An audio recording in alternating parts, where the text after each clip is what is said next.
The communication planning template helps you think about the best way to engage with each person by considering 4 things. First, who? Which key people do you most need to communicate with? You might want to think back to the stakeholders that you mapped before in the exercise that we did previously. Your high influence and high interest group should definitely be included here, and there's probably going to be other people to add as well. Secondly, what? What messages or information do you want to give them?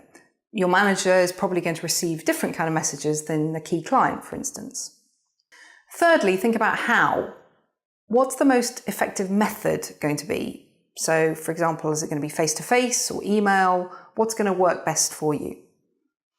And then think about when. When are you going to communicate and how regularly?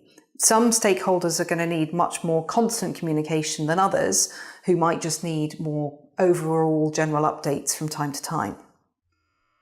Depending on your reasons for communicating with each person, the what, the how, and the when might be very different. And it's also, of course, likely to change over time, not just for what's changing with them, but also what's changing with you and the different stages that you're going through. Here are a few key tips for communicating effectively. There's 4 categories. First of all, the approach that you take. Think about the timing of each communication, how you approach it, your choice of medium, your tone, and the point of view that you take. Secondly, development. Make sure that you've got a logical arrangement and sequence and that the message flows in terms of what you're trying to communicate. Thirdly, clarity. Use simple, succinct, clear language to state your points and get them across, and make it as easy as possible for whoever's on the listening end to understand what it is that you're saying or asking for. Do a practice run with somebody first if you need. Finally, style. Make sure you flex your style and use the most appropriate style of communication for each person in terms of your language, the pace, tone of voice, and the sort of personality that you inject.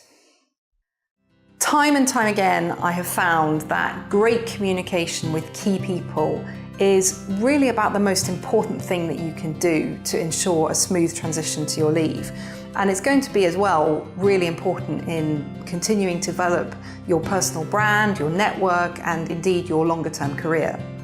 So planning what you're going to communicate, to whom and when, is really going to let you manage this in a structured and thoughtful manner.